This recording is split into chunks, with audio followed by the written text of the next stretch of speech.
Happy February, everybody. I'm Laurel Short, and this is my friend and colleague, Susan Hoffman. Welcome to video number 3 in our series.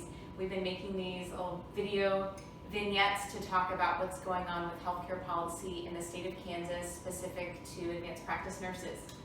So please check out our other ones on YouTube if you haven't already. So what's going on, Susan?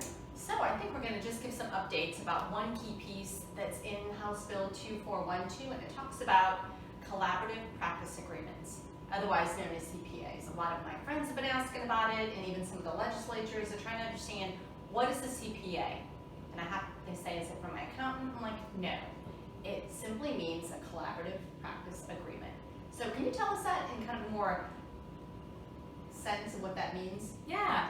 So, I've been a nurse practitioner for going on 10 years this year, which is exciting. And of course, I know what a CPA is, but I really wanted to go back and review what's the formal definition of that. So I looked it up, and a collaborative practice agreement, or CPA, is a written statement that defines the joint practice of a physician and an APN in a collaborative and complementary working relationship.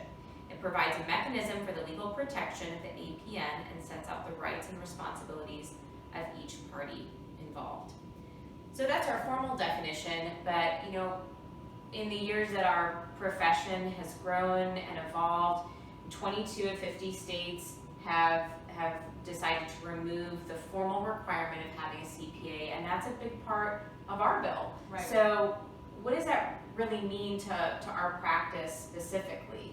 Yeah, I know. I think that's a common question here. Everyone's talking about the buzz going on, like what does it exactly look like and what's that exactly going to mean? And I think the first thing is it's actually just the CPA removes, in the language, it removes that formal document. Exactly. So to give a couple of examples, and this will specifically impact rural and underserved areas where it's gotten harder and harder for advanced practice nurses to find a physician to sign that formal agreement, and in some cases financially is a restriction, and we've all heard of practices having to close because not being able to find a collaborative practice physician. Another big area this affects is mental health. So it's really about improving access to care, and I think one thing we should highlight is we're not going to stop collaborating, right? Oh, absolutely so not, I think. It's understood, and it's in the language of the bill that as healthcare providers, we will certainly continue to collaborate for patient care with physicians, with other members of the healthcare team. It's just removing that formal document. But I think there's a few other kind of key points about CPA relevant to the bill. So kind of walk us through those. Sure. I think the bill really is a working document and gives the flexibility for those who wish, if the CPA can stay in place, and the bill certainly allows for that. Yeah.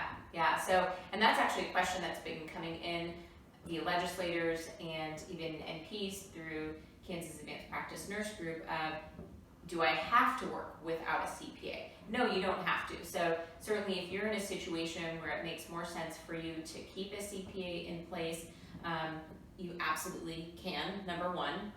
Number two, healthcare facilities, hospital systems, or even private practices may choose to still have the requirement of a CPA. I think one thing that I just hear in talking about these two different examples is, really in one, the piece of paper goes away, but I'm still going to practice as I always have, and collaborate with the healthcare team. And then secondly, my workplace may decide to keep it, or if I feel more comfortable, I can also keep it. So really, I'm going to keep doing my job the same as I do every day. Exactly.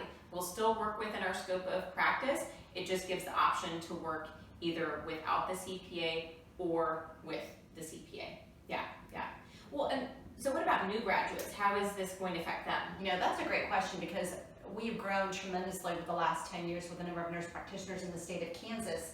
So as a new graduate, they will be required to have 4,000 clinical hours within 3 years, either with a physician or an advanced practice registered nurse. Yeah, and that's what you'll hear referred to as transition to practice, and that is a formal part of House Bill 2412. So to summarize, a key part of House Bill 2412 is removal of the formal requirement of a collaborative practice agreement, and when the bill passes and the rules and regulations are written, as an APN, you can practice without the CPA, but not everybody will. Right, and I think that's a great point that we've hopefully been able to clear up some things. Many people, our colleagues have asked us, the legislatures, what does that really look like? In the end, simply we're gonna be able to provide more easy access to the state of Kansas and our community. Yeah, and that's what it's all about, is Right. improving access to quality care. Thanks for spending a few minutes with us today, and please check out our other videos as well. See you Great, next time. Thanks.